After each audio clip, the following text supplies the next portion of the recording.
Sejam todos bem-vindos, então, ao nosso estudo. Vamos falar de Pacers de novo. Eu vou citar algumas coisas que a gente falou semana passada. Quem não assistiu semana passada, tá lá no YouTube, depois eu mando de novo se precisar. Mas esse estudo, ele não precisa do outro para ser entendido. Então a gente pode caminhar sem ele, mas eu vou citar de leve algumas coisas que eu já citei no estudo passado. Então, se você quiser uma coisa mais abrangente desses temas, aí volta lá. É, uma coisa que eu queria falar antes da gente começar a lembrar um pouquinho as alahot, né, as regras que a gente tem em Pesach, só pra gente não se esquecer que amanhã começa, né, na quarta-feira de noite começa a Pesach. Então, basicamente, a gente não pode consumir hametz, essa é a grande regra, né? Se a gente fosse falar de uma mitzvah específica, seria comer matzah, mas não comer hametz também, né? Hametz basicamente é qualquer coisa de grão que é fermentada. O café não conta, tá? O café passa por processo de fermentação também. Mas basicamente, espelta, trigo, aveia, cevada, não pode tomar cerveja, né? Cerveja não é caché lepeza. É, e tem mais uma que eu sempre esqueço, mas não importa, enfim. Então, é só olhar lá, o Rabado, o Google, alguma coisa parecida vai ter as sete espécies, né?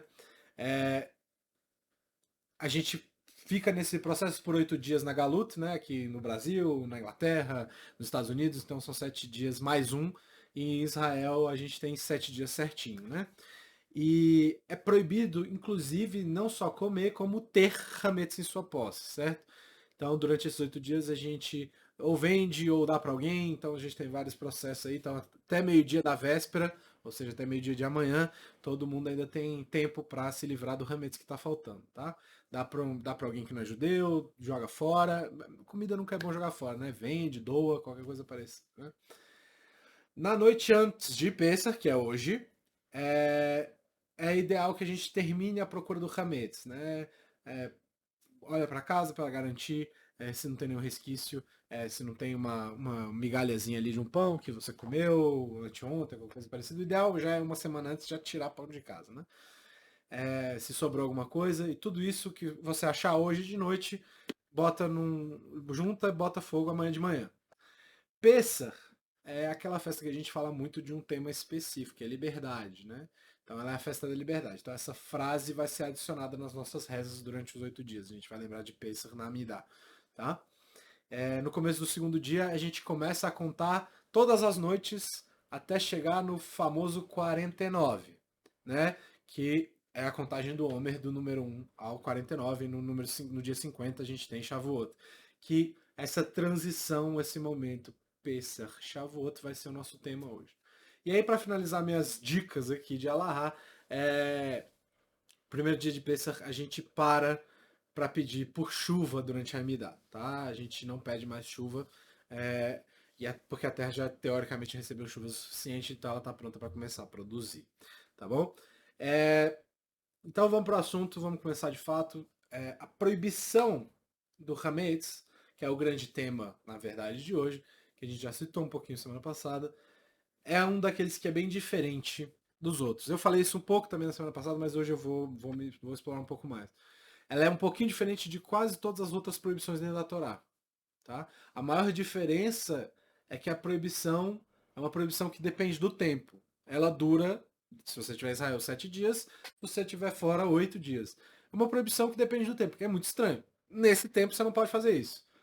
Qualquer outro tempo você pode. Tá?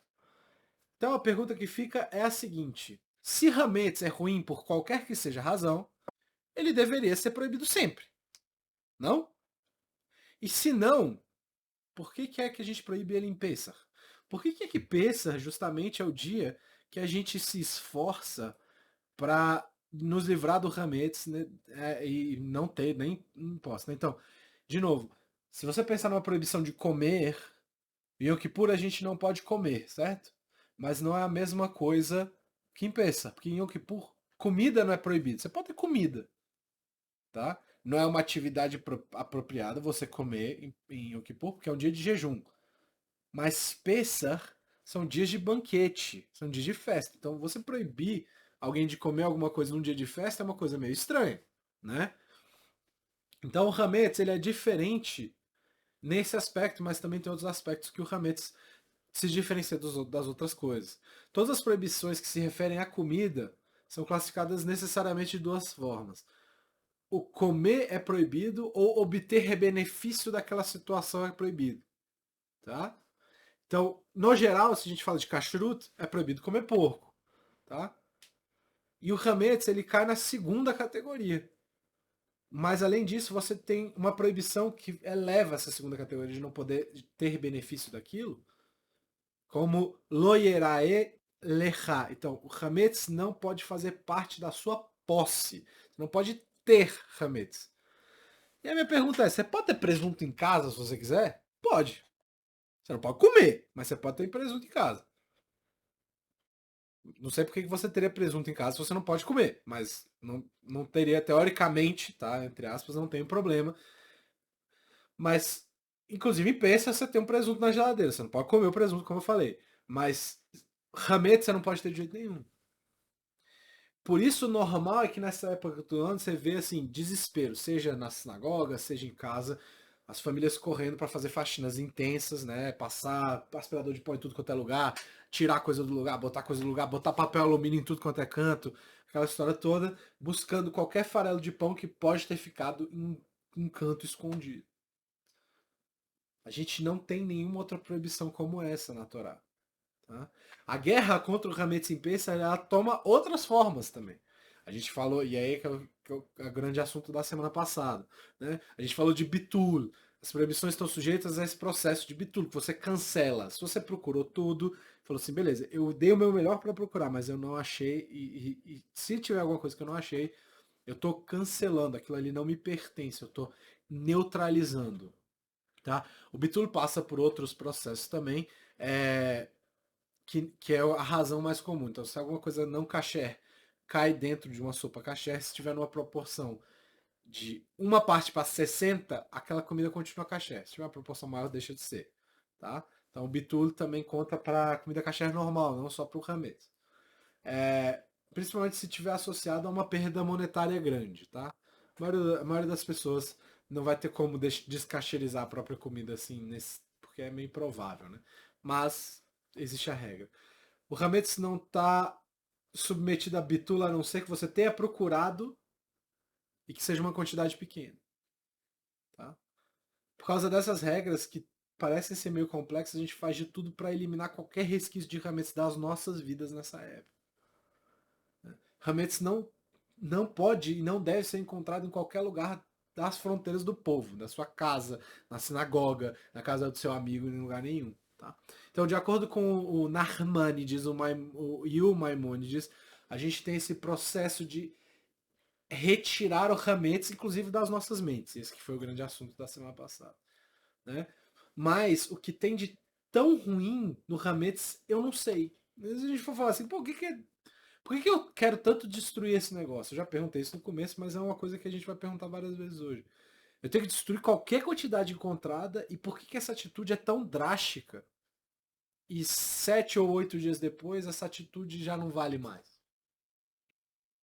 Qual que é a lógica aqui? Pessah está intimamente ligada a uma festa que a gente chama de Shavuot. Vem 7 semanas depois. Elas estão ligadas nas essências mesmo. Tá? Shavuot quer dizer semanas, né? Mas ela vem 7 semanas depois de Pessah. Na Torá, a Shavuot não tem uma data marcada necessariamente. Mas ela é descrita como 7 semanas após o segundo dia de Pessah. A mitzvah de Sefirat HaOmer, que é contar o Omer, contar todos esses dias, que não pode ser interrompido, inclusive se você contou errado, paciência, você não vai mais poder voltar à contagem, indica o quê? Indica pra gente que Pessah é um processo que inicia algo e culmina esse processo em Shavuot. Porque a Torá não descreve quando é Shavuot, ela descreve quando é Pessah e quando vem Shavuot depois. O entendimento mais comum e correto dessa época é a seguinte, que Pessah representa uma libertação, mas essa libertação ela tem um objetivo claro, que é Shavuot. O que é Shavuot mesmo? Shavuot é o que a gente pode chamar de Dia da Torá. É a liberdade, é um pré-requisito. O que é que essa ligação está falando pra gente? A liberdade é um pré-requisito para a responsabilidade e a obrigação. Essa é a obrigação, é você ter um objetivo com a sua liberdade. Não é, você não está trazendo a liberdade e falar, beleza, agora você faz o que você quer. Não, seja o objetivo, tem algum objetivo com isso. Né? Se a gente falar do ponto de vista da Lahá, da lei judaica, a gente está falando de uma outra conexão entre as datas. E uma que a gente não fala muito, na verdade. Pessah, como é que é o nome real de Pessah na Torá?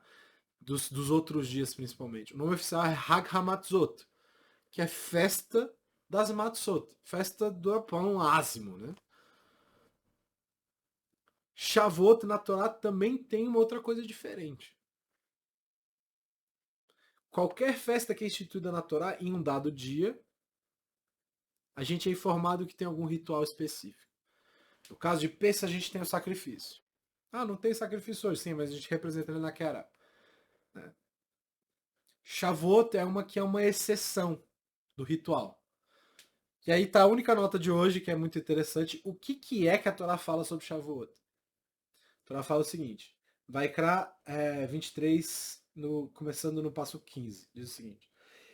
E contarei para vós desde o dia seguinte ao primeiro dia festivo, que é o dia de Pêssar, desde o dia em que tiverdes trazido o Homer da movimentação, 7 semanas completas serão. Até o dia seguinte da 7ª semana contarei 50. Então oferecereis oblação nova de trigo a Hashem. E aí que está o pulo do gato, como diria o outro. De vossas habitações trareis 2 pães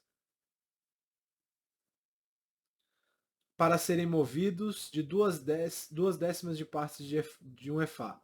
Serão de flor de farinha de trigo, fermentados se cozerão. Ué, são primícias para Hashem. Como assim? A oferta de Shavuot qual que é mesmo? 2 pães fermentados. Ué, não entendi mais nada. E a Torá depois fala o quê? Que é um dia festivo, né? Tô entendendo não. A gente acabou de sair de uma festa que não pode comer pão fermentado. Para chegar numa festa 7 semanas depois, que você oferece pão fermentado para Deus. Isso não é necessariamente um sacrifício que é oferecido em Shavuot, mas a gente celebra Shavuot nesse dia como uma oferta especial.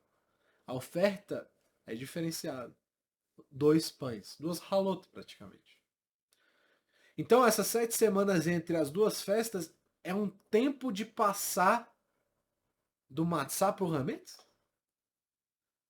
A gente passa do pão ázimo para o pão fermentado? E assim a gente pode dizer o quê? Dizer que o hametz não é necessariamente uma coisa odiada. Porque a gente fala, hametz, hametz, destruir tal, não sei o quê. Não é odiado ou algo parecido. E não é também só uma coisa que só é permitida por ser muito difícil viver sem durante o ano. Não, ele tem uma época que tem propósito também. O Hametz aqui vai ser levado diretamente a Hashem como uma oferta de primícia. Como a culminação de um processo que começou em Pêssar. Começa amanhã. Como é que a gente entende isso aqui, então? O processo de fermentação representa o quê? Quando você deixa o pão lá fermentando, ele faz o quê? Ele cresce. Então, vou falar de um jeito bem não objetivo de propósito agora, mas fique comigo, tá? O processo de fermentação ela representa uma espécie de um desenvolvimento de alguma característica ou força intrínseca de alguma coisa. Aí você fala assim, não falou nada, falou um monte, não falou nada. Não, porque o pão ele meio que cresce sozinho. Se você, mesmo se você não botar fermento, você deixar lá, ele tem algum fermento natural do ar ali, ele vai crescer. Pode demorar um pouco mais, um pouco menos. Por isso que a matzá você tem 18 minutos para fazer. Que em 18 minutos ele começa a fermentar com ou sem fermento. Tá? Porque a matzá é simplesmente farinha de trigo, água, você mistura e assa. É isso. Pão, ralar, por exemplo, é feito meio que dos mesmos ingredientes. Você consegue fazer um ralar só com farinha e água também. Mas essa ralá você vai deixar ela descansar. E magicamente todo mundo sabe que não é necessariamente uma mágica, mas se você deixar ela descansar, ela vai aumentando, vai aumentando, vai aumentando, vai crescendo. E ela passa por um processo que aparenta ser um potencial escondido que está sendo expressado, tá? E aí a minha pergunta que fica é: isso é ruim? Seria isso ruim? Não. Parece que não. Acho que não, né? Afinal, o pão é mais gostoso quando tá fermentado. Pelo menos a maioria das pessoas que eu conheço gostam preferem o pão normal a matzá. Tem gente que sofre muito com pensa porque não gosta de matzá. Eu gosto, né? Eu sempre falo aqui que de brincadeira, mas que é a verdade na realidade, que eu acho o matzá maravilhoso, que eu fico esperando pensa e não como durante o ano para não gastar, para não estragar minha memória afetiva que tem em pensa, tá? Não é um exagero dizer que crescer é um objetivo de vida. Inclusive é um objetivo que a Torá traz. Você tem que crescer, você tem que tentar se parecer com Deus. E se você tentar se parecer com Deus, você vai ficar grande, né? Não grande fisicamente, mas espiritualmente. Mas alguma coisa a Torá quer alertar pra gente em Pessah. Pessah é uma época que a gente tem que pensar um pouquinho melhor na situação. E se a gente pensar bem no processo desse crescimento, alguém que já fez pão aqui, provavelmente já deve ter visto isso. Se você deixar ele fermentando muito tempo, ele perde forma. Ele cresce, cresce, cresce, cresce, cresce, cresce, cresce, tem uma hora que ele murcha e não volta a ser pão nunca mais. Então, se você deixar ela largado ao destino daquela massa, pode virar uma coisa catastrófica. Você perdeu tempo, água, farinha, jogou comida fora. E aí? Se a gente pensar do ponto de vista espiritual, a força bruta da alma humana, se ela não for canalizada, essa força pode se demonstrar anárquica de alguma forma do ponto de vista espiritual. Justamente por causa dessa quantidade de poder, que representa esse crescimento e uma espécie de uma vitalidade. Então a gente vê pessoas que têm força espiritual muito grande, mas não canalizam isso para o lugar certo, fazendo atrocidades. O Rav Tzadok de Lublin fala muito disso, de Rav Tzadok HaKohen, de que pessoas que tendem a fazer ser muito fortes em uma coisa, uma midá negativa, em uma característica negativa, se é uma pessoa muito nervosa, uma pessoa muito brava, alguma coisa parecida, se for capaz de canalizar essa energia para uma coisa positiva, vira o Gadolador, vira o gigante da geração dele. O caso de David, né? David Armeller, o rei David era um cara que tinha esse potencial destrutivo, que ele canalizou para o lado certo e transformou em uma coisa produtiva. Né? A gente tem Esav também, no caso de Esaú, tinha esse potencial destrutivo e realizou esse potencial destrutivo. Ele, em momento algum, ele tentou canalizar isso, ele só deixou rolar. E é isso que Pesach está tentando explicar pra gente. É isso que a Torá está tentando ensinar pra gente. Qual que é o primeiro passo do processo? Você ganha liberdade. Só que a partir do momento que você ganhou liberdade, não é para você sair correndo e deixando tudo aquilo que é reprimido dentro de você sair. Especialmente nessa fase de libertação inicial. Então, especialmente nessa fase, o que Hashem faz? Espera. Agora vocês vão comer matzah e vão tomar cuidado com essa expressão, essa explosão dessas forças que querem sair. Tá? Então, a gente come matzah e 7 semanas depois, a gente conta dia por dia. Dia por dia. Primeiro dia do homem, segundo dia do homem, terceiro dia do homem, quarto dia do homem. Esperando o quê? Por que a gente está contando esses dias? Mentira, né? A gente conta, na verdade, de trás para frente. Mas enfim, por que a gente conta isso? Por que a gente quer chegar nisso? Porque a gente está esperando a entrega da Torá. E a Torá, ela não vem sozinha, ela vem com direcionamentos e objetivos, que são coisas muito importantes. Vem com essa ideia de ensinar pra gente quais são as possibilidades infinitas que a gente tem que são positivas e que estão bem na nossa frente. Quais são os passos que você tem que dar? Você tem infinitas opções positivas e infinitas negativas. Hashem fala claramente na Torá. Põe diante de você o caminho da vida e da morte. E ele dá a dica no final: escolha a vida. Você tem o direito de escolher a morte, você pode, mas escolha a vida. É melhor. Então aí a gente faz o quê? A gente começa a trilhar esse caminho, chega no final para receber a Torá, aí nesse momento a gente pode assar 2 pães e deixar para viver, e deixar esses pães diante de Hashem. Para falar, eu entendi o que você quis me ensinar. Essas primícias são os primeiros produtos do quê? Pão. Pão é o quê? Pão aqui, nesse caso, representa a criatividade do ser humano. É a habilidade de transformar essa criatividade não em coisas negativas. Mas no primeiro dia da tua liberdade você faz o quê? Você se concentra para buscar essa direção de entregar 2 pães lá na montanha de Hashem. Primeiro a gente aprende o sentido da liberdade. E depois a gente usa esse aprendizado, que efetivamente é uma vantagem, para apurar essas forças, esses poderes que estão dentro da gente. Qual que é a conexão entre Pessah, a liberdade e o Hametz, efetivamente? A liberdade é o quê? Um pilar central do judaísmo. Você fala assim, você precisa ser livre. Inclusive, a liberdade passa por um conceito alárrico.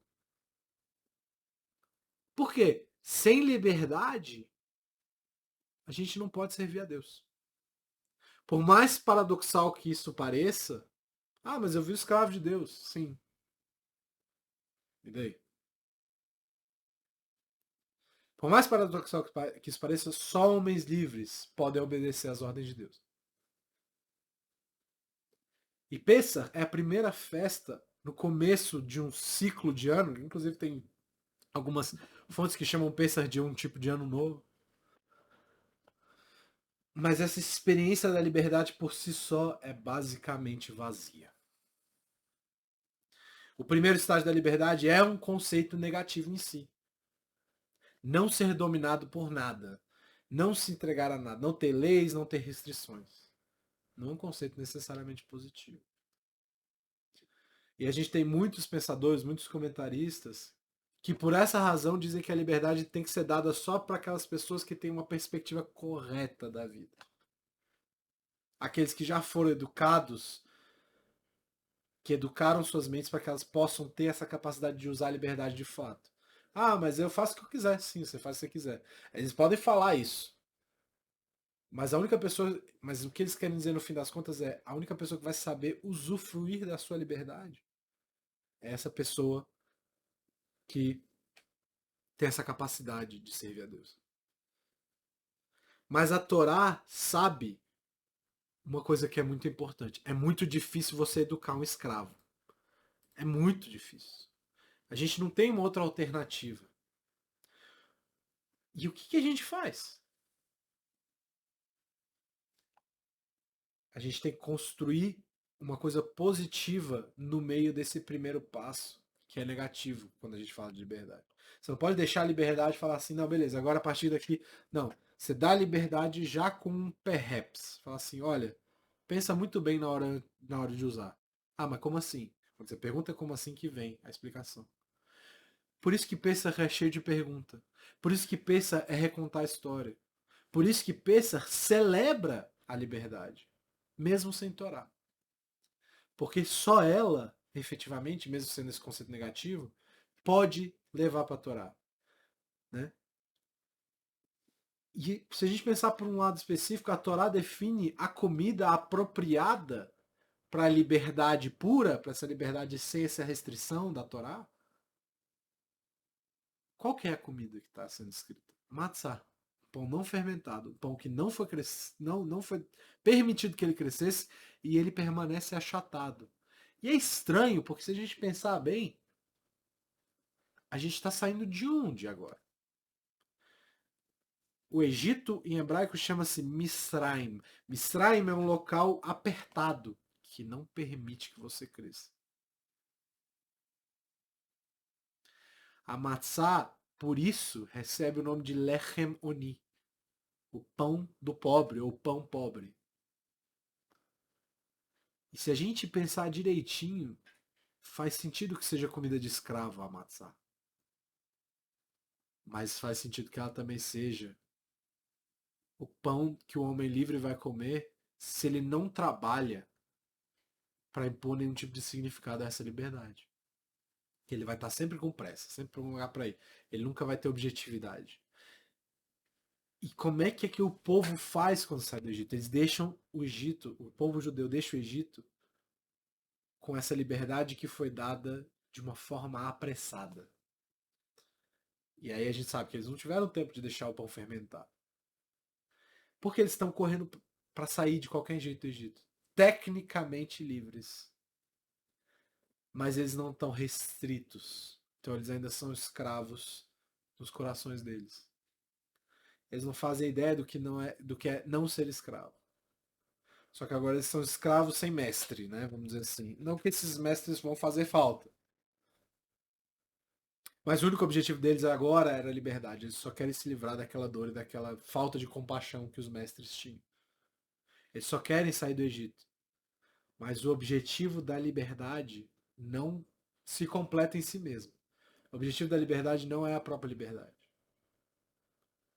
A comida do homem livre, que ainda não aprendeu o que ele deve fazer com sua liberdade, que ainda não escolheu servir a Deus, servir ideais maiores do que ele mesmo, usar a liberdade dele para superar a própria servidão e não só fugir dessa servidão.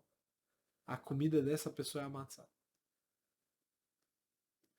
E seria muito perigoso para eles experimentarem, para essas pessoas acabarem experimentando esse sabor diferente, intoxicante do pão fermentado.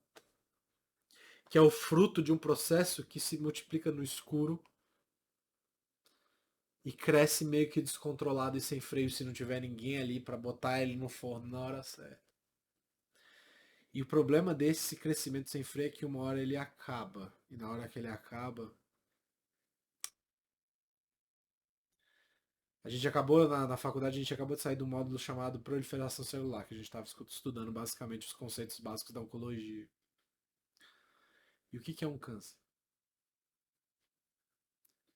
O câncer é um crescimento descontrolado, sem freio nenhum.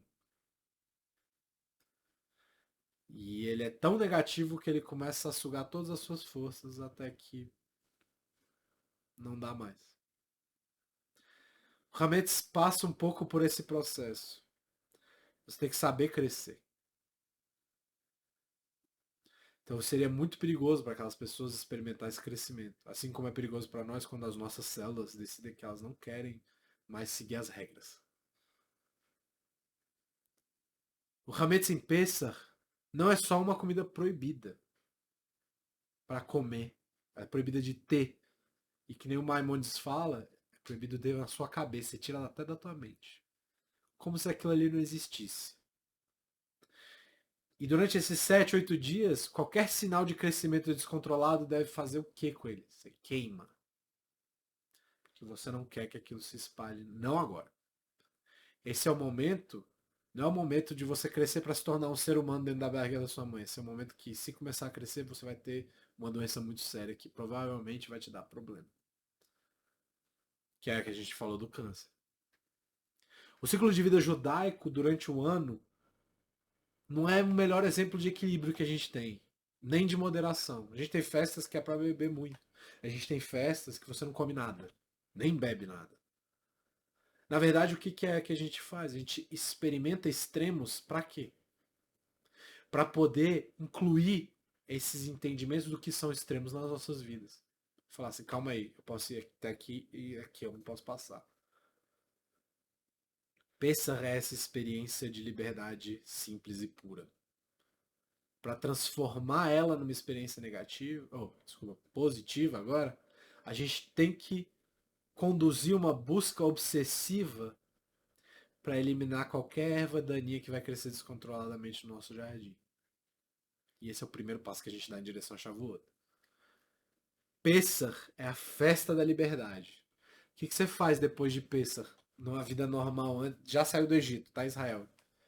Você começa a arar a terra para plantar. A terra depois fica nua, Mas para a pessoa que sabe plantar, a terra nua esperando a semente é uma das coisas mais bonitas que tem. Você sabe que daqui a pouco você vai ter o que comer. Depois, no segundo dia de Pêssar, a gente começa a contagem, dia após dia, durante 7 semanas, indo à direção desse dia de colher e passando por esse processo de plantar. No 50º dia, quando a gente aprende a controlar os poderes e usar esses poderes para buscar os valores e objetivos infinitos que eu citei, que são positivos, aí a gente pode trazer um sacrifício com hametz, com o crescimento que não é descontrolado, porque ele virou um pão bonito. Aprender a desenvolver e crescer. O hametz deixa de ser aquele símbolo de orgulho e arrogância e torna-se um sentimento valoroso. E aí eu gostaria de terminar com uma pergunta que é capciosa, eu diria. Qual que é a necessidade de comemorar Pêssar todos os anos, então? Já fez? Existe alguma necessidade para isso? Tem. E as razões são meio difíceis de enxergar. Primeiramente, a gente tem que voltar sempre nessas raízes da liberdade, porque todo ano nós, seres humanos, temos a capacidade inerente de nos escravizar de novo. Ah, a gente consegue. Meu querido, esse negocinho aqui, ó, celular. Eu tenho colegas que qualquer segundo liga aqui o celular. Às vezes eu me pego fazendo isso. Tá vendo bobagem, vendo uma coisa que não quer dizer nada, umas notícias que não querem dizer nada. Qualquer segundinho que tem. Tem vários, videogame, trabalho é escravo, escravidão também às vezes. Depressão é um tipo de escravidão. A gente tem essa capacidade, mas a gente tem que aprender a ser livre também. Por isso que a Agadá é tão envolvida com falar, esse ano nós somos escravos, mas ano que vem, não vamos ser mais. Porque a gente vai começar a trabalhar a partir de agora para não ser escravo mais. Tem gente que consegue? Tem gente que consegue não se escravizar nunca mais. É raro, mas acontece. E só acontece porque Pêssar, existe esse processo em Pêssar que você fala assim, ok, eu posso fazer isso. A gente tem uma tensão entre Pessah e a sua combinação de Shavuot, que é entre a liberdade e a própria Torá. Ah, mas a Torá tem muita regra. 603. As pessoas, a cara das pessoas, todo mundo que conhece uma pessoa que não é judia e fala quantos mandamentos são na Bíblia? Aí a pessoa fala 10. Aí você fala, não, são 613. A pessoa fala, não, 613 é muito. É muito. E daí? A gente não sabe muito dizer, é isso, é impossível. Pode ser difícil, mas impossível não é. E mesmo que a gente não seja capaz de alcançar o sucesso sem várias falhas ou sem um e o outro, sem uma comunidade, a gente tem que reafirmar tanto Pêssar quanto Shavuot e unir essas duas datas depois de ter a experiência deles de uma forma separada. Todo ano a gente faz o quê? Volta essa ideia de liberdade pura e simples. E a gente realmente tem a capacidade de sair do Egito de novo. E é pela mesma razão a gente é obrigado a voltar a essa proibição do Hametz todos os anos. Para quê? Para que a gente possa, de uma forma genuína mesmo, renovar a experiência que a gente tem de liberdade. A gente tem que deixar de lado os frutos dessa liberdade maluca, esses poderes, essas forças de crescimento descontrolado, e ser capaz de controlar isso. E isso vem no tempo certo. Pêssar, como a gente sabe, não é conhecida pelas delícias gastronômicas, a gente sabe disso. Se eu for falar para você que eu já recebi 20 vídeos do Bray, né, aquela coisa de pegar um matzá, molhar o matzá e bota na frigideira com ovo, aquela história toda, todo mundo recebe esses vídeos 20 vezes em Pêssar. Para você ter o que fazer com aquilo. Tem gente que não gosta de gefilte fish, eu gosto. Tem gente que não gosta. Tem gente que não gosta de nada que tem ali no CD. Então, para essas pessoas, é uma espécie de uma tortura. Né? Mesmo que a gente tenha livros de receitas tentando melhorar essa situação, e as fábricas de matzá tentando melhorar matzá com chocolate, aquelas conversas todas, ainda falta o negócio. Não é igual é, Shavuot, por exemplo, não é igual Rosh Hashanah, que tem coisas maravilhosas, não é igual Hanukkah, que tem coisa frita, todo mundo adora. A liberdade é um prato de pobre. E é por isso que a gente tem que comer e tentar degustar o máximo possível. Porque o sabor está exatamente naquilo que ainda vai chegar. E Pessah é isso aí. Pessah é esse processo que a gente tem de aprender a crescer. E de poder comer uma coisa diferente depois. Matzah é para lembrar pra gente que a liberdade sozinha é insossa, sem gosto e meio dura também. Que ela não acaba nela mesma. A liberdade não é o objetivo da própria liberdade. Pensar está aqui dizendo para você, a liberdade é importante para você andar 50 dias e chegar em Shavuot para receber a Torá. Sem liberdade, não tem como você servir a Deus. E é assim que a gente meio que tem que encarar o feriado que vai vir agora, que é um feriado de emoção, é um feriado de esperança, é um Yom Tov de festa. Porque a gente sabe que a gente pode chegar na Torá depois de 50 dias. Boa noite, pessoal. Obrigado pela paciência. Hoje foi um pouquinho mais curto, mas eu queria passar essa mensagem. Haksamer. Até mais.